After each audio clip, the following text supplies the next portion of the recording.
ही पिक्चर जेका अॼु वरदान जे नाले सां उल्हासनगर में अनिल अशोक थिएटर में लगी आहे, हीअ पिक्चर जो संदेश सारी विषय ऐं पर्टिकुलर सारी इंडिया जी जेका सिंधी जाति आहे उहा हिकु हिकु शख़्स हिन पिक्चर खे ॾिसंदो।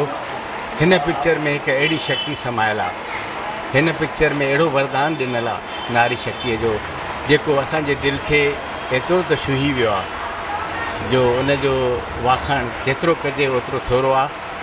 सारी विश्व, सारी वर्ल्ड, सारी इंडिया में हिन शक्ति, हिन वरदान पिक्चर जे लाइ असीं गवर्नमेंट ऑफ इंडिया जे लाइ गवर्नमेंट ऑफ इंडिया खे रिक्वेस्ट कंदासीं त अहिड़ी पिक्चर खे हिकु अहिड़ो एवॉर्ड ॾिनो वञे जेको अॼु ॾींहं ताईं कंहिं बि सिंधी पिक्चर खे न मिलियो आहे। मां हिन पिक्चर जे प्रोड्यूसर ऐं असांजे डायरेक्टर खे धन्यवाद ॾींदुसि त अहिड़ी महिनत ऐं अहिड़ी क़ाबिलियत सां काफ़ी समय खां पोइ पिक्चर ॾेखारी आहे, जंहिंजे लाइ असांखे तमामु धन्यवाद करणो थो पए हिननि जो ऐं उमेद था करियूं त अॻिते बि अहिड़ी सुठी पिक्चर ठाहींदा रहंदा। धन्यवाद।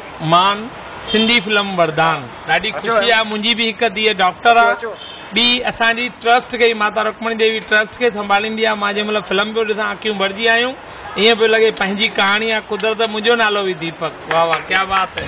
संसार जो शान न्याणिया वरदान, संसार जो शान न्याणिया वरदान।